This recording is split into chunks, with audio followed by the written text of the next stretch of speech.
Lorsque vous arrivez à l'impact au golf, ce qui est important de comprendre, c'est que votre jambe avant, donc pour droitière-droitier, votre jambe gauche, doit travailler correctement pour essayer d'aller chercher un maximum de puissance, mais aussi un maximum de bon contact.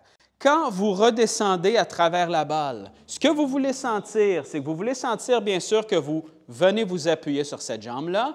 Donc, le simple, en fait, transfert de poids, on passe d'une jambe, donc de notre jambe droite vers notre gauche, mais ce n'est pas tout. Ce n'est pas seulement de sentir que, OK, on doit s'appuyer sur la jambe avant et ensuite, on essaie de taper la balle comme ça. Ce qu'on veut sentir, c'est qu'une fois que le poids est sur cette jambe-là, on veut sentir vraiment que le genou, en fait, que la jambe gauche va venir se déplier lorsqu'on arrive à l'impact ou légèrement après l'impact.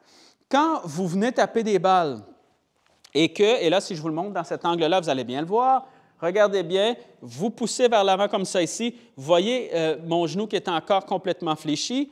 Si je le laisse fléchi trop longtemps, ce qui va se produire, c'est que je vais arriver un peu comme ça ici à l'impact. Vous voyez que mon genou est fléchi. Oui, mon poids est sur ma jambe gauche comme on veut, mais mon genou est encore complètement fléchi. Ce que ça fait, c'est que mon corps ne sera jamais capable de tourner correctement vers l'avant. Vous voyez, présentement, je ne suis pas du tout face à vous. Je suis un peu en diagonale. Si automatiquement je laisse ce genou-là se déplier, ce qui se produit, c'est que là, le corps est capable de vous faire face présentement et donc, vous allez être capable d'aller chercher vraiment plus de rotation à travers la balle.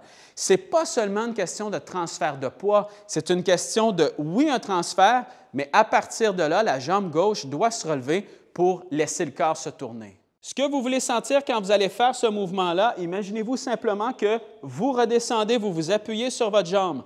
Une fois que vous sentez cet appui-là sur votre jambe avant, tournez à travers la balle et ayez la sensation que votre genou vient un peu se relever. Et quand vous allez faire ça, vous allez sentir tout de suite que le corps va tourner beaucoup plus que ce que vous êtes habitué, comparativement, par exemple, à si vous essayez de garder la flexion au niveau de ce genou-là. Autre bienfait aussi du genou qui se relève, donc de la jambe gauche qui se relève, c'est que lorsque vous redescendez, si vous gardez trop la flexion justement dans votre genou avant, ce qui va se produire, c'est que vous allez être pris un peu comme ça ici.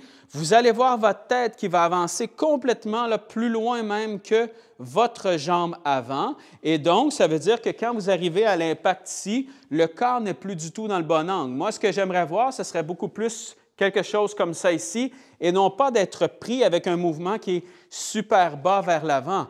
Donc, plus vous allez sentir que vous venez vous appuyer, mais une fois que vous sentez cet appui-là, vous laissez le corps se tourner. Ce qui se produit, c'est que votre tête, au lieu d'avancer complètement, elle va être capable de rester beaucoup plus stable. Oui, elle va avancer légèrement, mais vous n'aurez jamais là, ces problématiques-là comme ça ici, où la tête s'en va beaucoup trop loin. Faites bien attention, par contre, lorsque vous allez faire ce mouvement-là, que votre poids reste sur votre jambe avant. Donc, ne faites pas l'erreur en essayant, par exemple, d'amener votre jambe un peu plus droite lorsque vous arrivez à l'impact. Ne faites pas l'erreur de vous relancer vers l'arrière. Votre but est quand même votre appui sur votre jambe. Oui, vous laissez le corps tourner et cette jambe-là va devenir légèrement plus en extension, donc plus droite, mais votre poids est tout de même sur cette jambe-là encore, donc sur la jambe avant, et non pas qu'elle se relance vers l'arrière parce que la jambe devient droite. Je m'installe à la balle et je vais venir frapper quelques balles comme ça ici.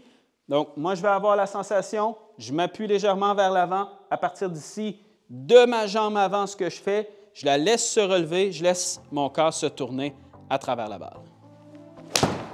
Et du même coup, vous allez vraiment sentir que quand vous allez arriver à l'impact et après l'impact, que le corps va être en fait un peu plus grand peut-être que ce que vous êtes habitué si vous avez de la difficulté avec ça ici, mais vous allez sentir beaucoup plus la rotation à travers la balle.